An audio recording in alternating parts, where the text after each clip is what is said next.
اس نے کہا حضور کس طرح سے؟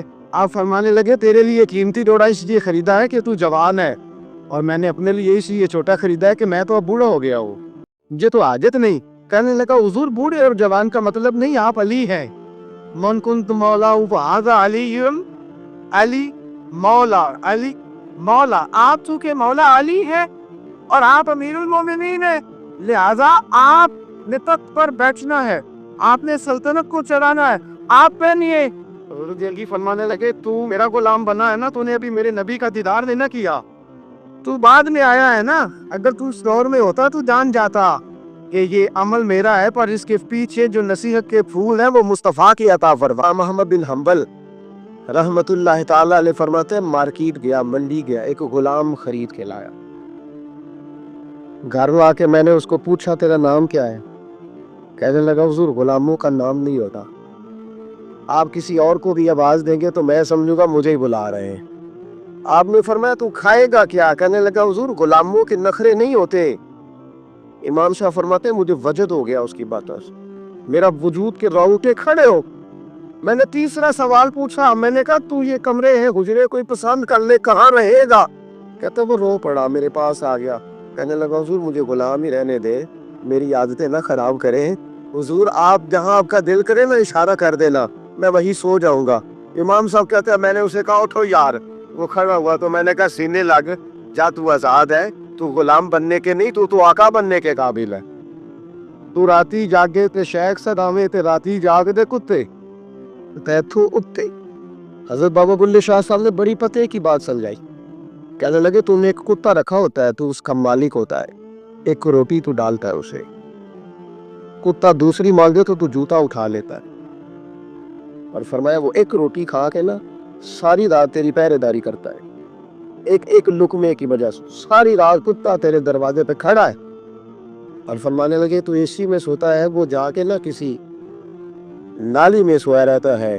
فرمایا جس کا تو مالک ہے تو اپنی نعمت دیکھ اور اس کی نوکری دیکھ، اب یہ دیکھ جو تیرا مالک ہے اس کی نعمتیں کتنی ہیں اور تیری نوکری کتنی ہے، یہ ذرا غور کر۔ فرمانے لگے راتی جاگے تے شیخ صدامے راتی جاگ دے کتے تیتھو کتے، مالک دا در مول نہیں چھڈ دے، پاویں مارو 100 جتے تیتھو اتے، ایک برکی دا قدر پچھانل پاویں مالک ہوون ستے تیتھو اتے۔ اٹھ بلیا چل یار منا لے، نہیں تے بازی لے گئے نہیں کتے، اٹھ بلیا چل یار منا لے، نہیں تے پھر بازی لے گئے نہیں، وہ تو بازی لے گئے، آگے گزر گئے۔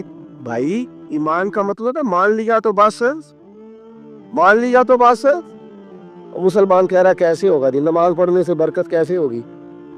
اللہ کہتا ہے ایسے ہوگی کہ وَيَرْزُقْهُ مِنْ حَيْثُ لَا يَحْتَسِبُ، جب تم مجھ سے ڈرے گا تو میں وہاں سے روزی دوں گا کہ تیرا کبھی گمان بھی نہیں گیا ہو۔ دفعہ نا حضرت ابو بکر صدیق اور جناب عمر فاروق کی نا کسی بات میں شکر رنجی ہو گئی، اختلاف رائے ہو گیا، تو جناب عمر ذرا ڈاڈی طبیعت کے بندے تھے، ڈانٹ دیا ابو بکر صدیق۔ تو صدیق ایک نرم بندے تھے، ماڑے دا کی کام محمد نس جانا یا روڑا، کیا کہنا، تو پہلے گھر روئے پھر حضور کے پاس چلے گئے۔ جناب عمر کہتے ہیں مجھے بھی خیال آیا کہ یار یہ مجھے نہیں کرنا چاہیے تھا، تھوڑی دیر کے بعد اچھے لوگ بھی ہوتے ہیں ان کا غصہ جلدی اتر جاتا، کہتے میں نے جا کے جناب صدیق اکبر کے دروازے پہ دستک دی تو پتہ چلا وہ تو گھر ہی نہیں، میں سمجھ گیا، میں ڈر گیا، میری ٹانگیں کانپنے لگ۔ کیوں ڈر رہے ہو عمر؟ فرمانے لگے اس لیے ڈر رہا ہوں کہ ابو بکر جب اپنے گھر نہیں ہوتے تو دروازے رسول پہ ہو۔ میں سچ کے جا رہا تھا، ساری بات تو سنا دی ہوگی۔ فرماتے ہیں میں نبی پاک کی بارگاہ میں پہنچا، سامنے ابو بکر بیٹھے ہیں، پشت مبارک میرے کریم رسول کی کعبے کی جانب، چہرہ صدیق اکبر کی جانب، دونوں کی گردنیں جھکی ہوئی۔ جناب عمر پاک فرماتے ہیں کہ میں بیٹھا تھا اور سوچ رہا تھا، سلام لی، جواب ملا پر گردنیں نہیں اٹھائیں دونوں نے، مقدس گردنیں جھکی رہی۔ میں سوچ رہا تھا کہ اب حضور مجھے ڈانٹیں گے تو میں صدیق کے پیر پکڑوں گا، میں علی کو سفارشی بناؤں گا، میں منت کروں گا، لیکن کوئی بولے تو بات بنے نا۔ کہتے ہیں جب دیر ہو گئی، یہ سکوت بھی بڑا مشکل ہوتا ہے، اوہو اگر کبھی وہ چپ کر جائے تو یہ بھی بڑا مسئلہ ہے، محبوب بھی چپ کر جائے۔ کہتے ہیں میں بڑا پریشان ہوا، جب میرا کلیجہ منہ کھوایا نا تو جناب عمر کہتے ہیں میں بولنے لگا تو آنسو میرے پہلے نکل، اللہ اکبر، میں نے رو کے کہا سونیا بھول گیا تھا، میں گیا تھا ابو بکر کے گھر معافی مانگنے پر یہ یہاں آ گئے، یہ میرے دوستوں اسے میری تقریر نہ سمجھنا، میرے رسول پاک کے یہ اصل لفظ آپ کو کتاب میں ملیں گے، آپ تب کاتب نصاد اٹھا کے دیکھیں۔ جناب عمر کہتے ہیں میں نے عرض کی حضور میں نے غلطی سمجھ لی تھی، میں گیا تھا ابو بکر کے گھر، حضور میں بھول گیا تھا۔ فرماتے ہیں نبی پاک نے جب گردن مبارک اٹھائی تو حضور کی داڑھی ناصنوں سے بھری ہوئی صدقے اعظم، اور لفظ کیا تھے؟ فرمایا عمر تم میری خاطر میرے ابو بکر کو معاف نہیں کر سکتے تھے؟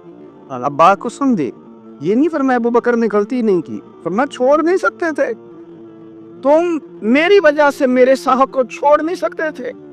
پھر حضور نے فرمایا عمر یہ سارا مکہ تلواریں لے کے مجھے قتل کرنے آتا تھا، یار یہ اکیلا تھا، اس نے کھول کے بازو کہا تھا کہ جو حضور تک جائے گا میری لاش سے گزر کے جائے گا۔ اللہ تب میں دنیا بھول جاتی ہے، مجھے یاد ہے ابو بکر صدیق نے مال بھی دیا، اولاد بھی دی، میری خاطر چھوڑ نہیں سکتے تھے۔ جناب عمر کہتے ہیں میں اس کے بعد سمجھ گیا کہ میرے مصطفیٰ کی رضا اسی میں ہے کہ ابو بکر کو راضی رکھا جائے۔ سبحان اللہ۔